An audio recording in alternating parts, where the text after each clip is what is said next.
Hello everyone, कैसे हैं आप सब। स्वागत है आपका मेरे यूट्यूब चैनल पे। आज इस वीडियो में मैं आपको बताने वाला हूं कि अगर आप फॉर्म 16 घर बैठे बनाना चाहते हैं तो कैसे बना सकते हैं। जैसा कि आप स्क्रीन पर देख सकते हैं, यहाँ पे फॉर्म 16 का फॉर्मेट है। आपको क्या करना है, सिंपली इस फॉर्मेट को डाउनलोड करना है। डाउनलोड करने के बाद इसको प्रॉपर्ली फिल करना है, अपने सैलरी के डिटेल्स को प्रॉपर्ली फिल करना है।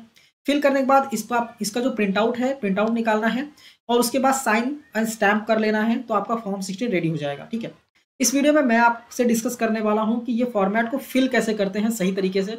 उसके बाद मैं आपको बताऊंगा कि फॉर्मेट अगर आप डाउनलोड करना चाहते हो तो डाउनलोड कहां से कर सकते हैं। तो वीडियो को स्टार्ट करें इससे पहले अगर आप चैनल पर नए हैं, चैनल को सब्सक्राइब कीजिए और बेल आइकन प्रेस करना मत भूलिएगा। ठीक है, तो आइए वीडियो को स्टार्ट करते हैं। आपको क्या करना है, सिंपली डाउनलोड करने के बाद यहाँ पे जो एबीसी लिमिटेड लिखा हुआ है, ये बेसिकली आपका इंप्लॉयर जो है, जहां से आपको सैलरी मिलती है, उस इंप्लॉयर का नाम यहाँ पे आएगा। ठीक है, कंपनी है तो कंपनी का नाम, प्रोप्राइटर है तो प्रोप्राइटर का नाम। ठीक है, इसके बाद इंप्लॉयर जो है उसका एड्रेस यहाँ पे आएगा, मतलब आप जहाँ पे काम करते हैं वो एड्रेस आएगा। यहाँ पे आएगा आपका जो एम्प्लॉयर है उसका पैन कार्ड नंबर, उसका टैन नंबर। ठीक है, इसके बाद यहाँ पे आपका नाम आएगा। ठीक है, आपका डेजिग्नेशन क्या है वो आप लिख दीजिए। इसके बाद आपका, आप चाहें तो आप यहाँ पे एड्रेस लिख दीजिए। ठीक है, इसके बाद आपका पैन कार्ड नंबर यहाँ पे आने वाला है। ठीक है, इसके बाद यहाँ पे पीरियड लिखा हुआ है, पीरियड इसको चेंज नहीं करना है। अगर आप 1 अप्रैल 2024 से 31 मार्च 2025 के लिए बना रहे हैं तो यही पीरियड आपको रखना है। ठीक है, असेसमेंट ईयर 2025-26 कोई दिक्कत नहीं, यही रहेगा। इसके बाद ये कॉलम आता है आपका टीडीएस का। ठीक है, चारों क्वार्टर में कितना टीडीएस कटा हुआ है। ठीक है, रिसिप्ट नंबर आएगा, फिर अमाउंट कितना पे किया हुआ है, कितना टैक्स कटा है, अमाउंट ऑफ टैक्स, यहाँ इन दोनों कॉलम में सेम अमाउंट आता है।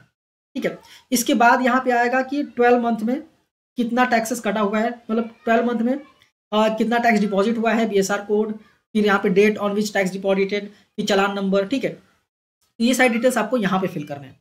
फिर ये कैसे फिल करना है ये मैं आपको आगे बताने वाला हूँ। ठीक है, स्क्रॉल डाउन करके नीचे आएंगे तो यहाँ पे पार्ट बी में क्या फिल करना है आपको। यहाँ पे आपको सैलरी के डिटेल्स फिल करना है, जो कि आपको एआईएस से भी मिल जाएंगे, एआईएस में दिख जाएंगे। नहीं दिख रहे हैं तो आप सैलरी स्लिप से भी ऐड करके यहाँ पे अमाउंट डाल सकते हैं।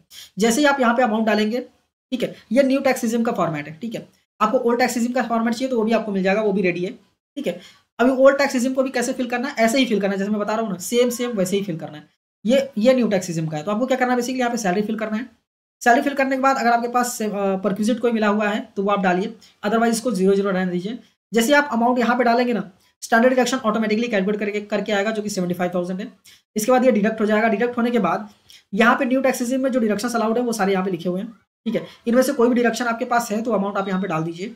इसके बाद ये लेस होकर आपका अमाउंट यहाँ पे कैलकुलेट करके आ जाएगा। ठीक है, रिबेट यहाँ पे ऑटोमेटिकली नहीं कैलकुलेट होता है। ठीक है, तो अगर आपका इनकम 7 लाख से कम है तो आपको रिबेट का अमाउंट खुद से हाथ से डालना पड़ेगा। जैसे हाथ से डालेंगे सारा 0 0 हो जाएगा।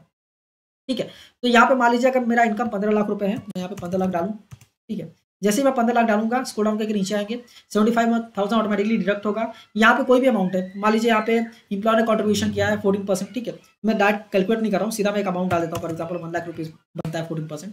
ठीक है, तो ऑटोमेटिकली डिडक्ट हो जाएगा। डिडक्ट होने के बाद यहाँ पे अमाउंट आ जाएगा, तो रिबेट के अमाउंट को 0 कर देना है। ठीक है, और यहाँ पे प्रॉपर्ली कैलकुलेट करके आ जाएगा। अगर आपका टीडीएस 1,09,200 कटा हुआ है तो यहाँ पे डाल दीजिए और आपका टैक्स अमाउंट जो है 0 हो जाएगा।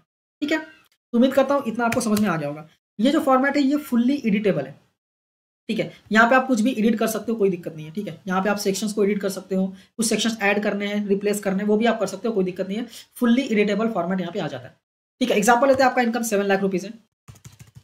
ठीक है, जैसे 7 लाख डालेंगे यहाँ पे 75,000 का डिडक्शन ऑटोमेटिकली कैलकुलेट होगा। इसको मैं 0 कर देता हूँ। ठीक है, इसके बाद आपका इनकम यहाँ पे आ जाएगा। ठीक है, जैसे ही इनकम आ जाएगा यहाँ पे, चूंकि 7 लाख से कम है तो हम 625 यहाँ पे, सॉरी, यहाँ पे टैक्स का अमाउंट जो आ रहा है कैलकुलेट करके उसको डालेंगे तो ये 0 0 हो जाएगा। ठीक है, आपको फॉर्म 16 न मिलने का कारण यही होता है कि आपका टीडीएस नहीं कटा है। अगर आपका टीडीएस नहीं कटा है तो एम्प्लॉयर आपको बोलता है कि फॉर्म 16 नहीं मिलेगा। नहीं मिलता है तो उस केसेस में आपको ये फॉर्मेट यूज करना है। ठीक है, अगर आपका टीडीएस नहीं कटा तो टैक्स डिडक्टेड एज सोर्स यहाँ पे 0 ही आएगा। ठीक है, तो उम्मीद करता हूँ प्रॉपर्ली आपको ये समझ में आ गया होगा। इसके बाद नीचे डिटेल्स क्या भरना है, अपना नाम डालना है, फादर नेम डालना है, डेजिग्नेशन यहाँ पे डालना है। ठीक है, इसके बाद बेसिकली क्या होगा, यहाँ पे बेसिकली इनका नाम आएगा, 1 सेकंड, यहाँ पे आपका जो एम्प्लॉयर है ना उसके डिटेल्स आएंगे। ठीक है, उसका नाम आएगा, फादर्स नेम आने वाले हैं, और यहाँ पे डेजिग्नेशन आएगा, डेजिग्नेशन क्या है। इसके बाद यहाँ पे साइन एंड सिग्नेचर आएगा। तो उम्मीद करता हूँ प्रॉपर्ली आपको समझ में आ गया होगा। ठीक है, अभी सवाल ये आता है कि ये पॉइंट्स हम फिल कैसे करेंगे, ये जो ना quarter wise and next month wise, ये प्रॉपर्ली हम फिल कैसे करेंगे वो अभी मैं आपको बता देता हूँ।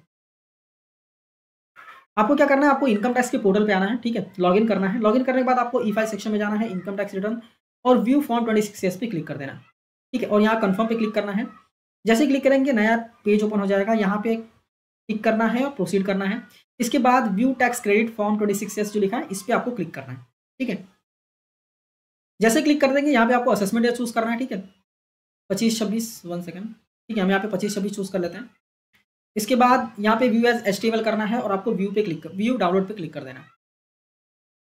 क्लिक करने के बाद स्क्रॉल डाउन करके नीचे आएंगे तो यहाँ पे आपको दिख जाएगा, ठीक है, कि आपका डिडक्टर कौन है, टैन नंबर क्या है, कितनी सैलरी दी है और टोटल टैक्स कितना डिडक्ट किया है, सारी चीज़ आपको यहाँ पे देखने को मिल जाएंगी। तो टैन नंबर जो है इसको कॉपी कर लेना है, ठीक है। कॉपी करके आप ऊपर आएंगे तो यहाँ पे आएगा आपका प्रोविजनल टीडीएस सर्टिफिकेट फॉर्म 16, ठीक है, 16A 2070, इस पर आपको क्लिक कर देना है। जैसे ही क्लिक करेंगे यहाँ पे बेसिकली आपका टैन नंबर डालने के लिए आएगा, फिनेंशियल ईयर पूछेगा तो मैं टैन नंबर यहाँ पे डाल देता हूँ जो मैंने यहाँ पे कॉपी किया था, ठीक है। इसके बाद फिनेंशियल ईयर पूछेगा, फिनेंशियल ईयर यहाँ पे 24-25 हम फिलहाल नहीं डाल सकते क्योंकि मैं जनवरी में ये वीडियो बना रहा हूँ, ठीक है। तो जब तक पूरा साल कंप्लीट नहीं हो जाता तब तक डिटेल्स आपको नहीं दिखते हैं, ठीक है। तो 23-24 का मैं ओपन करके आपको दिखा देता हूँ कि कैसा दिखता है, ठीक है। जैसे ही आप 24-25 के लिए बनाएंगे ना तो मार्च के बाद बनाएंगे तो 24-25 का भी आपको प्रॉपर्ली दिखेगा, ठीक है। इसके बाद सर्टिफिकेट टाइप में हमको फॉर्म 16 सेलेक्ट कर लेना है, ठीक है, और यहाँ पे हमको व्यू पे क्लिक कर देना है। जैसे क्लिक करेंगे ऊपर आपका प्रॉपर डिटेल आ जाएगा जो कि मैंने अभी हाइड कर दिया, ठीक है। स्क्रॉल डाउन करके थोड़ा सा नीचे आ गया हूँ मैं। अभी यहाँ पे देखिए क्वार्टर वाइज प्रॉपर्ली आपको डिडक्शन मिल जाएगा, सीधा आपको कॉपी पेस्ट कर देना है, ठीक है। देखिए सेम अमाउंट सारी चीज़ें हैं यहाँ पे, कॉलम्स भी सेम है, आपको सिर्फ क्या करना है कॉपी पेस्ट करना है सीधा, ठीक है। यहाँ पे सारी चीज़ें कॉपी पेस्ट कर लेनी है और सेम यहाँ पे देखेंगे तो 12 महीने का आपको डिटेल्स यहाँ पे भी देखने को मिल जाता है, ठीक है। ये पूरा 12 महीने का आपको कॉपी पेस्ट कर लेना है, ठीक है। ऐसे ही मैंने 23-24 का आपको दिखाया फिनेंशियल ईयर, 24-25 का मार्च के बाद आप इजीली डाउनलोड कर पाएंगे, कोई दिक्कत नहीं है। जैसे ही ईयर कंप्लीट हो जाता है ना वैसे ही डाउनलोड करने के लिए आपको देखने को मिल जाता है। तो पार्ट ए आपको फिल करने में कोई दिक्कत नहीं होने वाली है। नेक्स्ट आता है पार्ट बी जिसमें हमको सैलरी के डिटेल डालने पड़ते हैं। तो आपको क्या करना है, एआईएस पे क्लिक करना है और यहाँ पे प्रोसीड पे क्लिक कर देना है, ठीक है। प्रोसीड पे क्लिक करने के बाद अपना एआईएस ओपन कर लीजिए, ठीक है। जैसे आप एआईएस ओपन कर लेंगे, ओपन करने के बाद आपको टीडीएस टीसीएस का जो इन्फॉर्मेशन है उसमें आपको किस सैलरी के जो डिटेल्स हैं वो आपको देखने को मिल जाता है, ठीक है। तो उम्मीद करता हूँ प्रॉपर्ली आपको यहाँ पे समझ में आ गया होगा कि कैसे आपको प्रॉपर्ली सारी चीज़ें यहाँ पे फिल करनी है, ठीक है।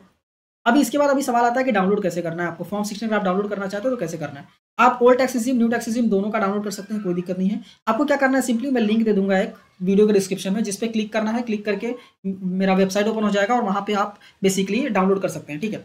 या फिर आपको इंस्टाग्राम का भी लिंक आपको वीडियो के डिस्क्रिप्शन में मिल जाएगा, आप सीधा इंस्टाग्राम पे मैसेज कीजिए कि आपको फॉर्मेट चाहिए, ठीक है।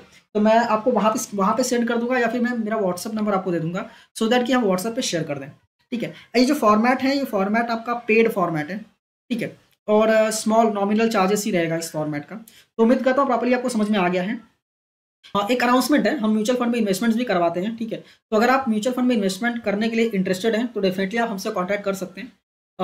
लिंक दिया हुआ है, उसके लिए भी लिंक दिया हुआ है। म्यूचुअल फंड में इन्वेस्टमेंट्स करने के लिए आपको सीधा लिंक पे क्लिक करना है, नाम और मोबाइल नंबर एंटर करना है और हमारी तरफ से आपको कॉल आएगा, ठीक है, जिसमें हम आपको एक्सप्लेन करेंगे म्यूचुअल फंड के बारे में। इसके बाद आपका इन्वेस्टमेंट स्टार्ट करा के देंगे और आपका प्रॉपर टैक्स प्लानिंग भी करके देंगे, क्योंकि म्यूचुअल फंड एक लॉन्ग टर्म बेसिस पे अगर आप इन्वेस्टमेंट्स करते हैं तो उसके लिए ज़्यादा बेनिफिशियल होता है, ठीक है। तो हम प्रॉपर आपका टैक्स प्लानिंग भी कर देंगे लॉन्ग टर्म में, सो दैट कि आपको लॉन्ग टर्म में जब भी आप सेल करें तो आपको जो प्रॉफिट हो उस पर आपको टैक्सेस न देना पड़े, ठीक है। तो प्रॉपर टैक्स प्लानिंग और प्रॉपर गाइडेंस के थ्रू आपका इन्वेस्टमेंट हो जाएगा। तो उम्मीद करता हूँ वीडियो आपको अच्छी लगी होगी। वीडियो अगर आपको अच्छी लगी तो इस वीडियो को लाइक कीजिए, अपने दोस्तों के साथ भी शेयर कीजिए और ऐसी ही वीडियोस देखने के लिए चैनल को सब्सक्राइब करना मत भूलिए। मिलते हैं नेक्स्ट वीडियो में। Thank you for watching and all the best.